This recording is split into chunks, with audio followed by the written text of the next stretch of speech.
النهارده سالتكم على انستجرام عن فكره غدوه رايقه ما كنتش جربتها قبل كده، فجالي الصراحه رسائل كتير، بس في رساله واحده عجبتني قوي لان محمد بيقول لي لازم تجرب الكبسه الجديده من كرم الشام، بس تجيبها دجاج تكه، وانت مروح بقى عدي على ويلز كيتشن جيب من عندهم البلو باشن عشان تبلع بيها الاكل اللي انت هتاكله، ولازم تحلي بقى بالماتيلدا كيك بس جيب معاها اكسترا كوكيز عشان تكسرها على الوش فتبقى مليانه شوكولاته. يلا بينا بقى نجربه.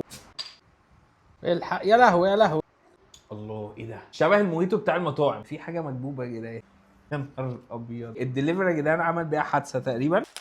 الله ايه الجمدان ده يا جدعان؟ بصوا ده كده حجم النص فرخه اكبر من وشي تقريبا، مع كميه رز تعتبر كويسه وفلفل عادي وفلفل احمر، مع علبه الدقوس سابقا دي وعلبه زبادي بالخيار سابقا برضو.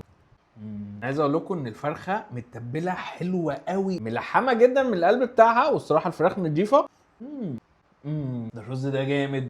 كوب بقى شويه دقوس على الرز كده. يلا بينا بسم الله. دقوس حلو بس عايز يبقى مشطشط سيكا. لا حلوه، وجبه حلوه قوي الصراحه. يلا بينا بقى نخش على الماتيلدا كيك، ويا كيفك يا عم محمد على الاكل اللي انت قايله. في شوكولاته محطوطه على الوش وفي كيك من هنا تقريبا، في ايس كريم برده من تحت. العب ساعه قوي. قنبله شوكولاته موقوته يا جدعان. ده حلو الكوكيز بتاع بلبن. قولوا لي بقى الغدوات بتاعتكم كده في الكومنتات، وان شاء الله الفيديو اللي جاي اختار غدوه منها. وبس ما تنسوش اللايك اللي جاي. نشوفكم الفيديو اللي جاي. سلام.